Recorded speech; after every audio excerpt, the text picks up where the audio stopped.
Fala, meus queridos, bom dia. Dia chuvoso hoje no Rio de Janeiro. Vamos lá.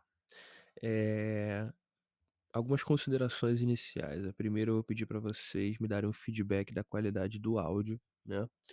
Fiz algumas configurações, porque agora aqui em casa é uma casa com crianças, então você calcula o prejuízo para o som, né? Aí eu não sei se a qualidade ficou boa. Então vou pedir que vocês posteriormente deixem nos comentários se essa configuração ficou bom, se vocês ouviram ruídos de fundo, barulho de desenho, gritos, enfim. Coisas comuns de uma casa com criança, graças a Deus não estamos reclamando por isso, tá bom? Esse inclusive foi o motivo de eu ter parado de gravar vídeos, eu fiquei sem uma logística, eu fiquei sem espaço, eu fiquei sem, eh um cenário calmo para eu poder não só estudar, e eu também me dediquei bastante a meu filho, minhas outras funções, porque o momento era aquele, né. Mas nada dura para sempre, obviamente, continuaremos nos dedicando à família, mas voltando, eh, a buscar oportunidades de fazer dinheiro, tá bom? Porque isso também é importante. E para esse ano a gente vai voltar, a compartilhar cada notícia, pelo menos aqui no YouTube. Então, se você está aqui, muito obrigado. Se você me acompanhar nessa nova jornada, muito obrigado. E eu te prometo, assim como eu cumpri essa promessa anos atrás, que será mais um ano de lucro, ou pelo menos mais um período, talvez não seja um ano, tá bom? Então, indo diretaço para o gráfico, né? O que que a gente precisa conceituar? Vamos voltar no tempo para a gente entender exatamente, tá bom? Se você pegar o gráfico de ciclos nossos, né? Que é aquele gráfico que a gente tinha no curso e tudo mais, aquelas coisas antigas, a gente não vai entrar mais nesse assunto por enquanto, mas a gente vai falar do conceito cíclico. Vale lembrar que todas essas deixa eu ver se está configurado legal aqui. Não, não está configurado legal, até porque está branco. Todas essas teria que mexer aqui, né? Ou é aqui? Me sinto velho, tá, gente? Desculpa, mas agora eu sou oficialmente um velho. Enfim, depois eu descubro exatamente como é que eu faço. Ah, não é aqui, né? Ou é aqui? Ou é aqui? Acho que é na configuração para poder botar um bagulhetinho de seta. Enfim, não vamos gastar nosso tempo aqui. O ponto é o seguinte: se você pegar toda essa área aqui, né, a gente vai ver que todo esse gap compreende, né, um período de halving até o topo histórico, o ciclo, né? Halving, topo histórico, queda. Aqui também, halving, topo histórico, queda, halving, topo histórico, queda. Se você prestar bem atenção, você vai ver que são períodos similares. Sim, o Bitcoin ele tem uma range de tempo eh, palpável, aceitável, né. E aí justamente nessa range de tempo, a gente tem ali após o halving, né, essas linhas azuis são o halving, geralmente um período de 17 meses de alta para posteriormente 13 meses de queda. Isso acaba sendo algo padrão, certo, no Bitcoin. É algo que a gente era aqui, ó. A gente costumeiramente vê no Bitcoin. Agora que eu descobri, eu vou voltar para cá porque eu prefiro trabalhar desta forma aqui. Ah lá, coisa linda. E aí o que que acontece? Quando a gente passou pelo primeiro halving, pelo segundo halving, pelo terceiro halving e agora, né, na verdade o primeiro halving foi aqui, né? Aqui foi o início. Não, aqui foi o primeiro halving, verdade. A gente sempre teve essa configuração, 17 meses aproximado de alta para 13 meses de queda. E aí, o que que acontece? Qual é o motivador desses 13 meses? Justamente a formação de um topo histórico. Só que o ponto que eu quero dizer para vocês é o seguinte: todo topo histórico que aconteceu aqui, posteriormente foi empurrado para esses 13 meses aproximados de queda. Desses 13 meses de queda, o Bitcoin costuma cair aproximadamente 75 a 85% do seu topo histórico. Isso aconteceu aqui, isso aconteceu aqui e isso aconteceu aqui. Felipe, então a gente consegue ver um padrão aí? Claro, a gente nunca vai poder bater o martelo em um padrão. A gente está falando de dinheiro e também de comportamento humano. Dinheiro e comportamento humano têm duas premissas principais. A gente não consegue estabelecer padrões sólidos. Porém, a gente consegue pensar numa lei muito antiga que é: tudo aquilo que aconteceu uma vez, talvez nunca aconteça de novo. Mas tudo aquilo que aconteceu duas vezes, certamente acontecerá uma terceira. Então, se o Halvin tivesse entregado esse padrão pra gente uma vez, bom, dane-se. Mas duas, mas três, é o suficiente para a gente, no mínimo, observar ou criar uma estratégia com base nisso, pensando em uma quarta possibilidade. Por que, que eu comecei falando disso aqui? Porque se vocês contarem a partir do halving que aconteceu em 2024, nós já tivemos esses 17 meses. Vamos contar? 1, 2, 3, 4, 5, 6, 7, 8, 9, 10, 11, 12, 13, 14, 15, 16, 17, que foi inclusive setembro de 2025, ou foi agosto? Deixa eu chegar um pouquinho mais próximo. Foi esse mesinho aqui, setembro de 2025.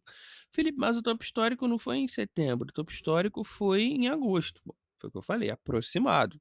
Né? Formou-se o topo ali no 16 e no 17 ele ainda deu mais uma alta. O ponto é, o mês de número 17 compõe a formação de um topo no gráfico, certo?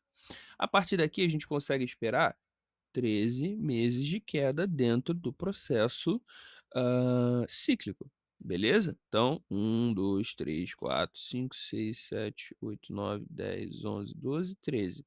Aproximadamente entre setembro, outubro ou novembro desse ano, a gente deve ter uma formação de fundo, beleza? É isso que o ciclo nos diz. Aí a gente vai voltar para o outro gráfico agora. Felipe, tendo essa noção cíclica, então eu vou esperar até setembro, até outubro, até novembro para comprar? É claro que não, né? Por quê? Porque estimativas, principalmente estimativas de longo prazo, pensando em ciclos, não são aplicáveis dentro de uma proposta de, de estratégia financeira. Falou chinês, Felipe. Você não vai pegar essas informações, por mais relevantes e por mais que elas tenham base, e simplesmente colocar o dinheiro da sua casa, da sua família nisso. Não. Você vai pegar um meio termo entre essas estratégias e vai agir com inteligência e diligência. Beleza? Como que a gente vai fazer isso? É simples.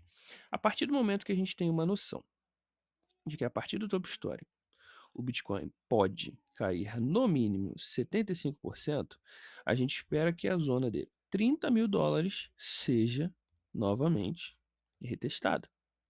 Então, vou botar uma linhazinha amarela, porque ela é a nossa zona principal. Ah, então vou esperar o Bitcoin voltar até US$ 30.000? Não, porque do mesmo jeito que ele tinha uma previsão de subir até pelo menos US$ 200.000 e ele não subiu, nada impede que ele não chegue até 30 mil.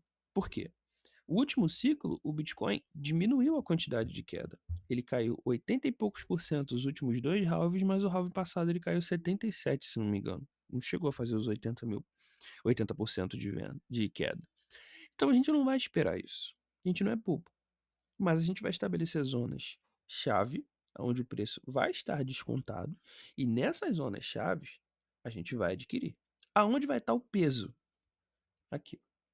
No momento em que o RSI semanal atingir a zona do 40. Vamos voltar para o outro gráfico, que esse gráfico aqui é o gráfico que pega todo o tempo do Bitcoin. Observa como todos os fundos do Bitcoin foram formados exatamente quando o RSI atingiu a zona do 40. Tudo que eu estou falando aqui eu já falei 1 milhão de vezes. Parece que eu estou repetindo a estratégia. Quem está aqui há muito tempo já ouviu. Mas eu acho interessante, porque funciona. Então, se funciona, a gente vai repetir 10 mil vezes, que é o que eu vou fazer. Assim como foi o que eu fiz esse ano, né? Esses últimos anos. A gente comprou juntos, que eu não só comprei, mas cheguei, avisei, você estava comprando, fiz vídeo, justamente aqui na zona dos 17 e aqui na zona dos 25. Falei, são zonas que não tem desenrolo, entendeu? Vende tudo que tu tem e compra Bitcoin. Não, foi isso que eu falei, mas essa era a ideia.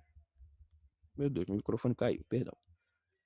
E aí, ó, foi um lucro extremamente consistente. Se você tivesse seguido a estratégia dos 17 meses após o halving, você teria tido apenas 343% de lucro. O que, bom, para mim é bastante, tá bom? Então, pegando esse princípio, a gente entende o seguinte, tá? Ele teve uma falha, sendo bem direto no ponto gráfico, ele teve uma falha do que a gente chama de processo de formação de pivô, né? Ele começou aqui, pivô, subiu, pivô, não conseguiu. Por que não conseguiu, Felipe? Porque o fundo quase que igualou com o fundo do pivô. Para se formar um pivô, geralmente a gente espera que ele faça 25% da pernada inicial, ou seja, fez essa pernadaça inicial. Vamos aqui embaixo, ó, fez essa pernadinha aqui. A correção de 25% demonstra uma força gigantesca no pivô. Pancadão para cima. Mais 25%, pancadão para cima. 50% você já tem um pivô menor. Mais de 50% você já tem uma invalidação de um pivô. E aí já não é um cenário onde a gente está buscando compra, beleza? Existe a possibilidade, como muita gente está falando, de formar um ombro, cabeça, ombro, de fazer mais uma alta, de subir, depois cair? Existe, existe. Inclusive, se isso acontecer, dentro de um cenário semanal, e, gente, meu gráfico estava preto, agora que eu botei tudo branco, tem que mudar todas as cores, mas a gente faz isso rapidinho. Eu vou estar buscando vendas aqui na região de 116 mil. Tá? Eu tá entrando tudo vendido aqui, fé, porque eu também acredito na minha tese. Então, para subir um pouquinho, pegar aqui 0,5, 103, 116 e aí despencar tudo, não custa muito não. Mas eu acho que esse cenário agora é bem difícil, tá? Então, primeira premissa, observem o RSI no mensal. Bateu 40 é onde a gente vai comprar o máximo possível, o que não quer dizer que a gente vai esperar chegar no 40, tá bom? Descendo para o semanal, a mesma situação se aplica. Todo halving, o Bitcoin entra pelo menos uma vez no semanal na zona da sobrevenda, que é abaixo do 20 aqui do RSI. A mesma coisa. Quando ele entrou aqui nesse cenário, foi justamente onde nós compramos, aqui, ó, a região, né? Foi até um pouco acima, a região dos 20 mil. Depois ele fez uma divergência gráfica, onde o RSI estava mais acima, mas o gráfico já tinha descido um pouco mais. Então essa foi a região de maior acumulação nossa aqui, nessa época, eu lembro. Eu fazia vídeo quase todo dia falando para acumular Bitcoin nessa região aqui, entendeu? E depois nessa região aqui que eu falei que era o último reteste. Daí em diante, a história me defende. O ponto aqui é o seguinte: a gente vai pensar na mesma estratégia. Vai continuar caindo, pode subir, pode cair, enfim. No momento que o RSI invadiu a zona, juntamente com o RSI mensal, batendo na zona do 40, é ali que a gente vai acumular a maior parte. Por que a maior parte, Felipe? Porque tem zonas que a gente vai começar a acumular antes. Por quê? Porque isso aqui aconteceu duas vezes. A gente espera que isso aconteça novamente. Mas eu não posso te dizer com certeza que vai acontecer novamente. Você está entendendo? Por isso a gente é sábio. Por isso a gente trabalha com inteligência, beleza? Dito isso, quando você vai para o gráfico semanal, o que você observa com extrema clareza aqui? A formação dos pivôs, como a gente tinha falado aqui, um pivô mais denso, uma alta extrema, um outro pivô, uma outra alta. Nesse cenário, o pivô aqui falhou, formou um topo duplo e caímos. O problema dessa queda é, olha a formação de uma bandeira gráfica aqui. O mastro, candles quase laterais, o que nos deixa bem é, é, é, ligados aqui para uma possibilidade de queda.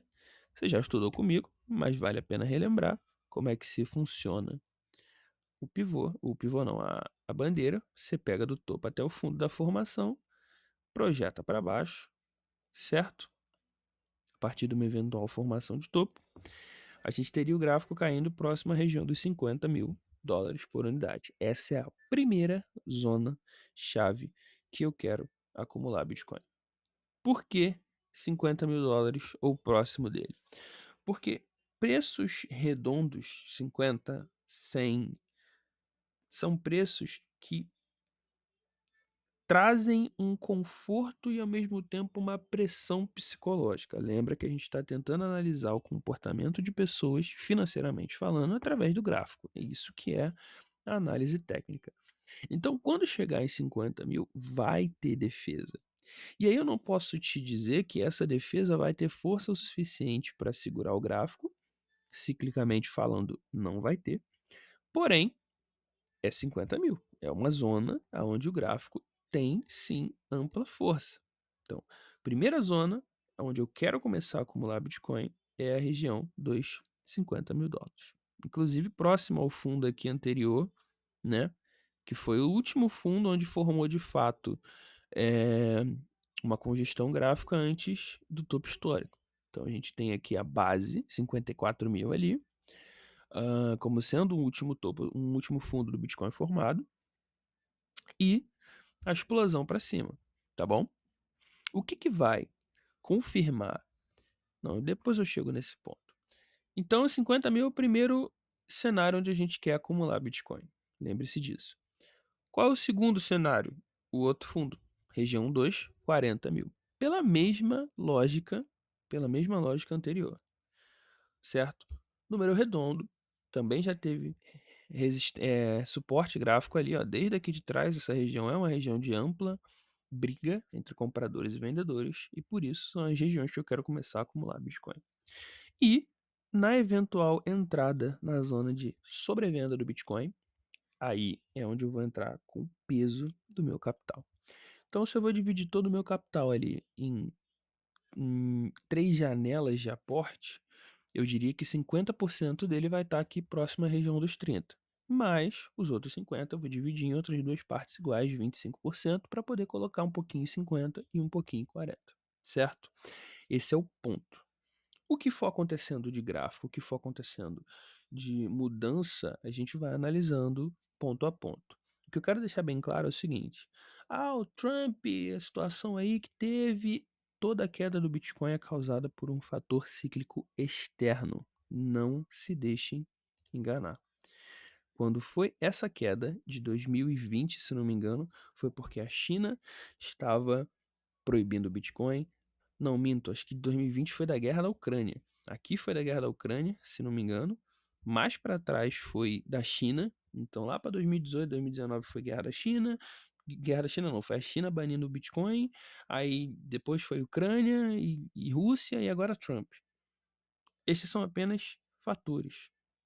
Lembre-se disso. Toda a queda do Bitcoin vai ser causada por um evento cataclísmico pelo simples fato de que as pessoas correm de risco no momento em que o calo aperta. Por isso que o ouro está subindo adoidadamente. O ouro está subindo adoidadamente pelo simples fato que as pessoas estão com medo. Gente com medo vai querer correr para proteger o seu dinheiro, certo? É por isso que toda vez que o Bitcoin tiver esses 13 meses de queda, algum cataclisma vai estar acontecendo no mundo. Não se desesperem, certo? Então é basicamente isso. É o que a gente tem para analisar nesse momento. Vale lembrar, menção honrosa, que essa linha azul aqui que eu estou usando é a média de 100. No momento que o gráfico romper essa média, nesse ponto a gente vai estar ligado para a formação do fundo. Primeiro fundo que se formar depois do rompimento da média de 100 tende a ser a zona dos 50.000, que é onde a gente vai fazer a nossa primeira aporte. Mas se formar algum fundo depois da zona depois da perda da média de 100, vale uma operação de curto prazo. Geralmente ele não fica tão longe da média de 100 por tanto tempo. Se distancia, se aproxima, se distancia, se aproxima. Aqui, igual foi aqui. Então é basicamente isso, beleza? A gente vai conversando conforme o tempo for passando. Nesse ponto, a gente está esperando a formação de uma bandeira gráfica. Muito obrigado se você ficou até aqui. Por favor, deixe seu like, me diz se o áudio ficou bom, né? Se houve qualquer tipo de dificuldade aí. E é isso. Voltamos, estamos aí para esse ano buscando fazer moeda de um jeito responsável, certo? Altcoins nesse momento, a gente não vai conversar sobre isso. Não é momento de pensar em altcoin. O momento é pensar em Bitcoin, certo? É isso. Valeu. Falou.